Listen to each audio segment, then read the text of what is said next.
কথা বলছেন, এই জন্য তার নামে পরে বলা হয় মুসা কালিমাল্লাহ, মানে আল্লাহর সাথে তিনি ডাইরেক্ট কথা বলছেন, তিনি হলো কালিমুল্লাহ।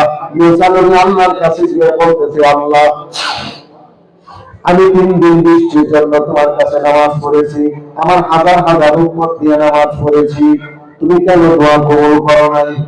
কার কাছে?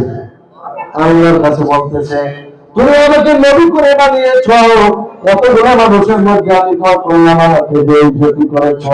এবার আল্লাহ বলতেছে, মুসা রে আমি কেন দোয়া কবুল করি নাই তুমি শোনো।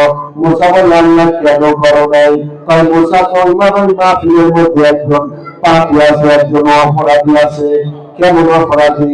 ওই পিতামাতার অবাধ্য সন্তান, যার কারণে ওই একজনের কারণে আমি এই গোটা মাহফিলের দোয়া কবুল করতেছি না। জোরে বলেন নাউজুবিল্লাহ। অপরাধী কেমন? পিতামাতার অবাধ্য, পিতামাতার অবাধ্য আছে না নাই? আপনার এলাকায় মনে হয় নাই? আমাকে মানুষ মাঝে মধ্যে প্রশ্ন করে, অনেক বড় বড় আলেমদেরকেও করে, যে আগের দিনে সিজার হয় না, মায়েদের ডেলিভারির যন্ত্রণা ছিল। বিজ্ঞানিক একটা উত্তর হলো, এখনো যে সিজার হয়, আপনারা কি জানেন মা কত কষ্ট পায় যখন? এটা হলো আপনার একজন সাইন্টিফিক ডাক্তার, সার্জিক্যাল ডাক্তার, যিনি অপারেশন করেন, তিনি বলেছেন যে মাকে যখন ওটির মধ্যে নিয়ে ব্যথা বাড়ানোর ইনজেকশন দেওয়া হয়, তখন বাচ্চাটা মায়ের পেটের ভিতরে যে থলিটা থাকে, একটা থলি আছে, নির্দিষ্ট একটা থলি, এই থলির ভিতরে বাচ্চাটা থাকে। মায়ের পেটে বাচ্চার বয়স যখন 4 মাস, তখন ওই থলিটা পরিপূর্ণ হয়ে যায়। ডাক্তারদের জিজ্ঞেস করা হলো, তারপরে যে বাচ্চাটা আরো 4 মাস, 4.5 মাস, 5 মাস বড় হয়, এই বাচ্চাটাকে কি করা হয়? তখন তিনি বলেছেন, 4 মাস পরে বাচ্চাটা যত বড় হবে, তত মায়ের যে কলিজাটা আছে, কলিজা আছে না, এই কলিজার চিবির ভিতর দিয়ে বাচ্চার পা ঢুকে দেওয়া। আল্লাহু আকবার। এই জন্য একটা বাচ্চা মায়ের পেটের মধ্যে 4 মাস পরে যখন আল্লাহ রূহ দেন, তখন বাচ্চাটা পেটের মধ্যে লড়াচড়া করতে থাকে, আর প্রতিদিন দৈনিক মায়ের কলিজার মধ্যে 4 থেকে 4.5 লাঠি মারে। এই একটা লাঠি যদি কোনো পুরুষের কলিজার মধ্যে লাগতো, সাথে সাথে ওই পুরুষটা মারা যেত। আল্লাহ রাব্বুল আলামিন এই যে বাচ্চা সারাদিন মায়ের কলিজার মধ্যে এরকম সমানে লাঠি মারতেছে, মা কখনো বিরক্ত হয় না, কথা বলেন ঠিক না? বরং গভীর রাত্রিতে বাচ্চা যদি একটু জোরে নাড়াচাড়া করে, অন্য মায়ের ঘুম ভেঙে যায়। আমি নিজে দেখেছি মায়ের ঘুম ভেঙে যায়, বলি তুমি একটু ঘুমাও, পাই না, আমার ঘুম আসছে না। বাচ্চাটা বড় জোরে নাড়া দিছে, কোনো কষ্ট হইল না। আল্লাহ, বাচ্চার মুখও কিন্তু মা দেখে নাই, ঠিক না? এই বাচ্চার জন্য কত বড়, খুব খেয়াল করে শোনো। যেহেতু কথা এসে গেল বলেই ফেলে, এরপরে সার্জিক্যাল ডাক্তার বলেছে, যখন বাচ্চাটাকে অপারেশন করে বের করবে, তার আগে কলিজার মায়ের কলিজার মধ্যে 3টা আঘাত করে। সর্বশেষ বাচ্চাকে যে আঘাত করে, 10 মাস 10 দিন পায়ের নখগুলা বড় হয়ে যায়, চারিগুলা বড় হয়ে যায়। সর্বশেষ আঘাতটা মায়ের কলিজার মধ্যে করে, যে আঘাতটা করে দূরের মধ্যে বের হয়ে যায়, মায়ের কলিজার থেকে রক্তক্ষরণ শুরু হয়ে যায়। আল্লাহু আকবার। ডাক্তাররা বলেছে, আমরা কাটাছিড়া পরিবারের জন্য অ্যান্টিবায়োটিক দেই, কিন্তু মায়ের পরিবার থেকে যে রক্ত ঝরতেছে, এই রক্ত বন্ধ করার কোনো মেডিসিন আমরা প্রয়োগ করি না। বাচ্চা ডেলিভারি হওয়ার পরে যত তাড়াতাড়ি বাচ্চা কাঁদবে, আর এই কান্নার আওয়াজ মায়ের পরিবার যত তাড়াতাড়ি পৌঁছাবে, তত তাড়াতাড়ি মায়ের পরিবার কত ভালো হয়ে যাবে। এই জন্য এই মতো অবস্থায় যদি কোনো বাচ্চা মারা যায়, ওই মায়ের সুস্থ হইতে অনেক সময় লাগে। আর যে বাচ্চাটা নর্মাল হয়, তাড়াতাড়ি ডেলিভারি হয়, কান্নাকাটি করে, ওই মা দ্রুত সুস্থ হয়ে যায়। কারণ আমার ভাইয়েরা, আমার বন্ধুরা, এটি বললাম হলো মায়ের, এটা বৈজ্ঞানিক উদাহরণ। এইবার পিতার একটা উদাহরণ দিয়ে আমি মূল আলোচনায় চলে যাচ্ছি। আমাদের যারা পিতা ছোট্ট সময় কষ্ট করে লালন পালন করেছে, এই যে মাদ্রাসায় পড়েছি, আমি তো তখন ছোট ছিলাম, বাবা হাল চাষ করেছে, কৃষক মানুষ ছিল। আমার জুতা নাই, সকালবেলা আমার তুলে যাইতে পারি না, পাড়ার সাথে সাথে আব্বা আপনার মালিক থেকে জোড়া নতুন জুতা এনে দিল। যদিন আব্বা নতুন জুতা এনে দিল, ওই দিন আমি দেখলাম আব্বার জুতাটা আপনার রশি দিয়া বান্ধা। কয়েকদিন আগের একটি ঘটনা আমি আপনাদের সঙ্গে শেয়ার করে মানিকগঞ্জ গেছি। একজন বয়স্ক মানুষ কাপেক্সের শোরুমে গেছে জুতা কেনার জন্য। জুতাটা কিনেছে, কিন্তু ওই মুরব্বী যে জুতাটা পড়েছে প্লাস্টিকের বার্মিসের এক জোড়া জুতা, 80 থেকে 70 টাকা দাম হবে, তাও জুতাটার মধ্যে 3-4 জায়গায় সেলাই করা। আমি বললাম, মুরব্বী আপনি যে জুতাটা কিনলেন কার জন্য? আমার ছেলের জন্য। ছেলে কি করে? কলেজে পড়ে। 1800 না 1900 টাকা দিয়ে জোড়া জুতা কিনলো, দাবি করে নিয়ে যাচ্ছে। মুরব্বীর পায়ের জুতো জোড়া, কয়েকটা প্লাস্টিকের জুতা, তার মধ্যেও জোড়া এই যে আপনার লাইলনের সুতা দিয়ে সেলাই করা। আমি বললাম, ছেলে কলেজে পড়ে, হ্যাঁ, পরের জোড়া ভালো জুতার দরকার, বন্ধু বান্ধবের সঙ্গে মিশে, এই জন্য ভালো জুতার প্রয়োজন। যার কারণে মা বলছে, যাও ছেলের জন্য জুতা কিনে নিয়ে আসো। আমি নিজেই কিনে নিয়ে গেলাম। চোখের পানি রাখতে পারলাম না। এর নাম হলো বাবা, এর নাম হলো বাবা। ঠিক কিনা? উত্তরবঙ্গের একটি ঘটনা আমি আপনাদের শোনাতে চাই।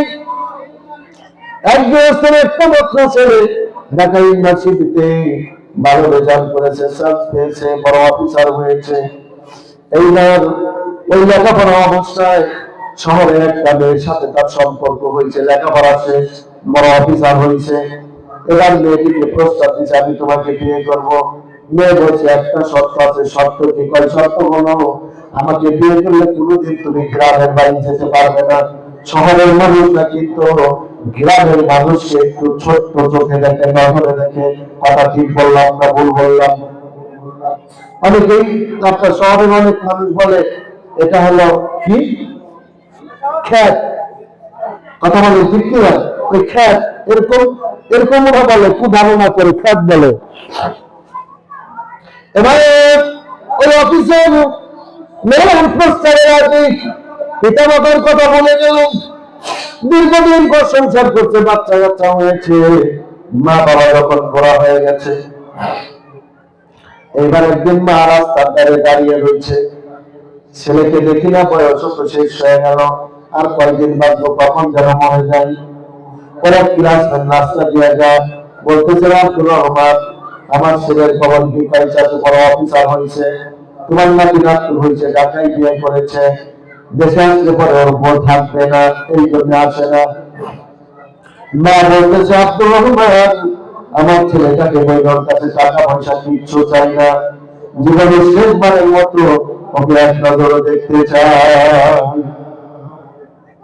আর কিচ্ছু চাই না, এক নজর দেখতে চাই। আমার শরীর তুমি ছিল কখন যেন চলে যাই। কাকু কাকু নয়নের মা কথাটি বললেন। বন্ধুটি সরাসরি বললেন যে, এই শোনো অফিসার, তোমার মা খুব অসুস্থ, কারো কারো মানে তোমাকে জীবনের শেষবারের মতো এক নজর দেখতে চাইছে, তোমার কাছে কোনো টাকা চাইবে। অফিসার ওই দিন মনটা নরম হয়ে গেল, আর অফিস ছুটি হওয়ার পরে দেরি না করে ট্রেনে টিকিট কিনে রওনা দিছে বাড়ির দিকে। রাত গভীরে একদম কনকনা শীত মনে করে। ট্রেন স্টেশনে যাচ্ছে, কোনো লোক নাই, একটা বুড়া লোক। তখন তারা বলেছিল পেট্রোলের রিক্সা। এই পেট্রোলের রিক্সার মধ্যে একটা বুড়া লোক বসে আছে, মুখটা ডাইকা, এরকম রুমাল দিয়ে মুখটা দেখে বসে আছে। অফিসার জিজ্ঞেস করেছে, চাচা আমি অমুক বাড়িতে যাবো, কই চলো যাই, ভাড়া কত? কয় রাত গভীর, তোমার যা মনে চাই তুমি তাই দিও। এটার লাভ তো অফিসার রিক্সা দিতেছে, মুরব্বি চালাচ্ছে। একটু দূরে যাওয়ার পরে অফিসার পিছনে হাত দিয়ে বলে, চাচা একটু জোরে চালাও। এরকম হাত দেওয়ার সাথে সাথে পেট্রোল সিলেট কেটে মুরব্বী রিক্সার দিকে পড়ে গেছে। যখন এরকম চিট হয়ে পড়ে গেছে, অফিসার লাভ দিয়ে বলছে, মুরব্বীর মুখ থেকে কাপড়টা সরে গেছে। লাইট মেরে দেখে যেটাকে কাপড় মেরে রিক্সা থেকে পালানো হলো নিজের জন্মদাতা বাবা। এবার বাবাকে জিজ্ঞেস করে, বাবা তুমি রিক্সা চালাও কেন? কয়েকজন জন্য। এই গভীর রাত্রে তুমি রিক্সা চালাও কেন? কয়েকজন জন্য। তুমি কেন মুখ ঢেকে রেখে রিক্সা চালাও? করে এটাও তোর জন্য। এক নম্বরে বাবা রিক্সা চালাও, কয় রিক্সা চালাই যদি তোমার বিক্রি করে তোমার লেখাপড়ার খরচ সংগ্রহ করেছি কিচ্ছু নাই। দেখেন আমি রিক্সা চালাইতেছি। দুই নম্বরে প্রশ্ন করেছ, এত গভীর রাত্রিতে আমি কেন রিক্সা চালাই? তোমার জন্য। কারণ এই ট্রেন স্টেশন দিয়ে অনেক মানুষ যাতায়াত করে, তোমার বন্ধু বান্ধবরা যাতায়াত করে। যদি তোমার বন্ধু বান্ধব জেনে যায় আমি অফিসারের বাবা হয়ে রিক্সা চালাই, বন্ধু মহলে তুমি ছোট হয়ে যাবে, তোমার দেশ নষ্ট হয়ে যাবে, তোমার বন্ধু অত হতে লাগছে দিয়ে ওই বলে করে আমি বাড়ি রাখতে রিক্সা চালাই। আর আজ আমি রিক্সা চালাচ্ছি। আমি শুনছি তোমাকে খবর দিয়েছে যদি তুমি তোমার পরিবার নিয়ে আসো, আর তারা যদি জানে যে অফিসারের বাবা বলে রিক্সা চালাই, শ্বশুর বাড়ির লোকদের কাছে ছবি ছোট হয়ে যাবে। তোমার প্রেস্টিজের দিকে তাকানি হয়, আমি দিনের বেলা রিক্সা চালাইতে পারি না। তোমার প্রেস্টিজের ইজ্জতের দিকে তাকানি হয়, আমি গভীর রাত্রিতে রিক্সা চালাই, যতটুকু চালাই মুখটা দেখে দেখে চালাই, যাতে তোমার প্রেস্টিজ নষ্ট না হয়। ও অফিসার তুমি মস্ত বড় অফিসার হয়েছো, পিতা মাতাকে দেখাশোনা করো না, অথচ তোমার হঠাৎ তোমার সম্মান রক্ষা করার জন্য তোমার পিতা মাতা কি করে? কথাটা ঢুকে না। আমার বন্ধুরা মন আলোচনায় চলে গেলেন যে মশা নদী। মশাকে বললেন, মশারে একজন অপরাধী আছে, বাবা বড় অবাধ্য সন্তান, যার কারণে আমি বৃষ্টি দিতেছি না। মুসা নবী বলতেছে, আল্লাহ তুমি আপনার দায়িত্ব আমার কাছে বলো, ওর ঠিকানাটা দাও, আমি এক্ষুনি ওকে গাছ করে বের করে দিব। আল্লাহ একটু রাগান্বিত হয়ে বললেন, মুসা এটা তুমি করতে পারো, কিন্তু আমি আল্লাহ এটা করতে পারি না। যেরকম সুবহানাল্লাহ। অবশ্য তুমি ওকে ধাপ করে তাড়িয়ে দিতে পারো, হাজার হাজার মানুষের মধ্যে তুমি ওকে বেইজ্জত করতে পারো, অপমানিত করতে পারো, কিন্তু আমি আল্লাহ পারি না। আমি আমার বান্দার জন্য অপেক্ষায় আছি। আমার বান্দা কখন আমার কাছে নিজের অপরাধ স্বীকার করে আমার কাছে ক্ষমা চাইবে, আর আমি আমার বান্দাকে ক্ষমা করে দিব। যেহেতু আল্লাহু আকবার। একটি ঘটনা আমরা সবাই জানি, তারপরে এসে গেল আমি বলছি রাসূলুল্লাহ একজন সাহাবী মসজিদে নামাজ পড়ে দাঁড়িয়ে ফুপায় ফুপায় কাঁদতেছে, মাঝে মধ্যে কান্নাকাটি করে। আল্লাহ নবী জিজ্ঞেস করলেন, আমার সাহাবী মাঝে মধ্যে দেখি তুমি কাঁদো, কি দুঃখে কাঁদো, তোমার মনে কি কষ্ট, আমাকে একটু খুলে গেল। ওই সাহাবী বলতেছে, ইয়া রাসূলুল্লাহ আমার এই কষ্টের কথা আপনাকে বলা যাবে না, আমি যে এমন পায়ে হাত করেছি আপনার কাছে বলা যাবে না। রাসূলুল্লাহ বললেন, না তোমার মনকে এইভাবে বলো, তুমি নৌকায় না, বলো কি পাপ তুমি করেছো। এবার বলতো যে হুজুর আমার বড় লজ্জা করতেছে, আমি যে অন্যায় করেছি, আমি যে পাপ করেছি, আমার এই পাপের কথা কেমনে আপনার কাছে বলি। রাসূলুল্লাহ বারবার বলার পরে এইবার সাহাবী বলতেছি, রাসূলুল্লাহ তাহলে শুনে আমি বিদেশে যাওয়ার সময় আমার স্ত্রীর পেটে বাচ্চা ছিল, স্ত্রী কাজে বলে তারা বৃষ্টি দিবে, যদি আমার গর্ভে তোমার গর্ভে থেকে আমার কন্যা সন্তান হয় তাকে তুমি মেরে ফেলবা, আর যদি ছেলে সন্তান হয় তাকে তুমি বাঁচায় রাখবা, লালন পালন করবা। ইয়া রাসূলুল্লাহ, আমি 5-6 বছর পরে ফিরে শিখে বাড়ি আসলাম, আমি যদি আমার একটা কন্যা সন্তান বেশ বড় হয়ে গেছে, স্ত্রীকে জিজ্ঞেস করলাম, স্ত্রী কেন তুমি ছোট্ট সময় হত্যা করো নাই? আমার স্ত্রী বলল, দুইটা কারণে আমি ওকে মারতে পারি নাই। কি দুইটা কারণে তুমি মারতে পারো নাই? কারণ হলো আমি তো 10 পর্যন্ত মোবাইল করে রেখেছি, কেন্দ্রে সম্ভব হয়ে বাচ্চাটাকে আমি হত্যা করে ফেলি। জীবন্ত বাচ্চাটাকে 1 নম্বর কারণ। 2 নম্বর কারণ হলো যে কারণে আমি ওকে আরো হত্যা করতে পারি না, এই বাচ্চাটা যখন ভূমিষ্ঠ হওয়ার পরে যখন তাই মারা আমার পরে এই বাচ্চাটাকে উঠে দিল, আমি মেয়েটার দিকে তাকায় তাকায় দেখলাম তোমার চেহারার সাথে আমার মেয়েটার হুবহু চেহারার মিল আছে। যেরকম সুবহানাল্লাহ। স্বামী গো, এই কারণে আমি এই বাচ্চাটাকে হত্যা করতে পারি না। এই জন্য বলিনি এরকম ভাবে ওয়াজ করতেছে, বললেন যার একটা কন্যা সন্তান আছে সে যদি ওকে সুন্দরভাবে লালন পালন করে একটা ভালো ছেলের কাছে নিয়ে যেতে পারে, ওই একটা জান্নাত পাবে। এরপরে আমার জন্য বললেন, হুজুর আমার তো 2টা মেয়ে আছে, ওই তুমি যদি তোমার 2টা মেয়েকে সুন্দরভাবে লালন পালন করে বিয়ে শাদী দিতে পারো, আল্লাহ তোমাকে 2টা জান্নাত দেবে। আর একজন বললেন, নবী যে আমার তো 3টা মেয়ে আছে, আল্লাহ নবী বলল 3টা মেয়েকে যদি তুমি সুন্দরভাবে লালন পালন করে বিয়ে দিতে পারো, আল্লাহ তোমাকে 3টা জান্নাতের মালিক বানাবে। যেরকম সুবহানাল্লাহ। আর একজন সাহাবী বললেন, যদি আমার জন্য বলতো 4টে মেয়ে, আল্লাহ নবী তাকে 4টা জান্নাতের মালিক বানায় দিতেন। যেরকম সুবহানাল্লাহ। এই জন্য রাহমাতুল্লিল আলামিন বিশ্বনবী বলেছে, তোমাদের মধ্যে ছেলে সন্তানের মেয়ে সন্তান এদের মার্কেট করতে যাই, আগে মেয়ের কাপড়টা আগে কিনো, মেয়ের কাপড়টা আগে কিনো, ছেলের কাপড়টা পরে কিনো। কারণ মেয়েরা হলো হুবহু বাবার চেহারার হাত, আর মেয়েরা বাবাকে সবথেকে বেশি ভালোবাসে। যেরকম ঠিক কিনা?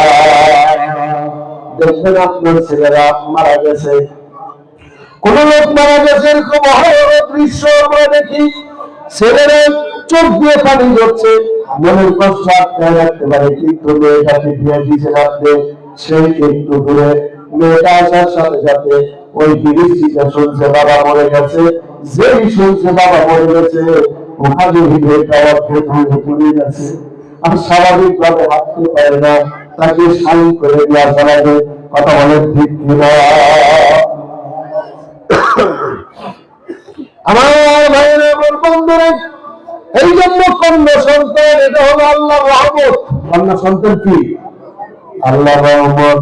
যাকে আল্লাহ সর্বপ্রথম কন্যা সন্তান দান করে, মনে রাখবে আল্লাহ রাব্বুল আলামিন তাকে ভালোবাসেন, তার প্রতি রহমত নাযিল করেন। সুবহানাল্লাহ। কারণ একটা আয়াত আমি পড়ি আর ওই আয়াতের তাফসীর বারবার পড়ি আর আমি মিলাতে পারি না। আল্লাহ বলেছেন, মা কানা মুহাম্মাদুন আবা আহাদিন মির রিজালিকুম ওয়ালাকিন রাসূলুল্লাহ। আল্লাহ রাব্বুল আলামিন বলেন, মুহাম্মদ সাল্লাল্লাহু আলাইহি সাল্লামকে আল্লাহ রাব্বুল আলামিন দুনিয়ার কোন পুরুষের কিতাব আনেন নাই। আল্লাহু আকবার। তার মানে মুহাম্মদ সাল্লাল্লাহু আলাইহি সাল্লামের একজন কলিজার টুকরা সন্তান ছিল, তার নাম কি? ফাতিমা। তার নাম কি ধরে বলুন? আরো মেয়ে ছিল, তার উম্মে কলসুম ছিল, কিন্তু ফাতিমা ছিল রাসূলুল্লাহর কলিজার টুকরা। যেরকম ঠিক কিনা? আল্লাহু আকবার। আমার ভাইরা, আমার বন্ধুরা, এই ফাতিমার পরে আমার 2টা সন্তান ছিল, ইমাম হাসান এবং হুসাইন। তাদেরকে রাসূল সাল্লাল্লাহু আলাইহি ওয়াসাল্লাম জীবনের চেয়ে বেশি ভালোবাসতেন।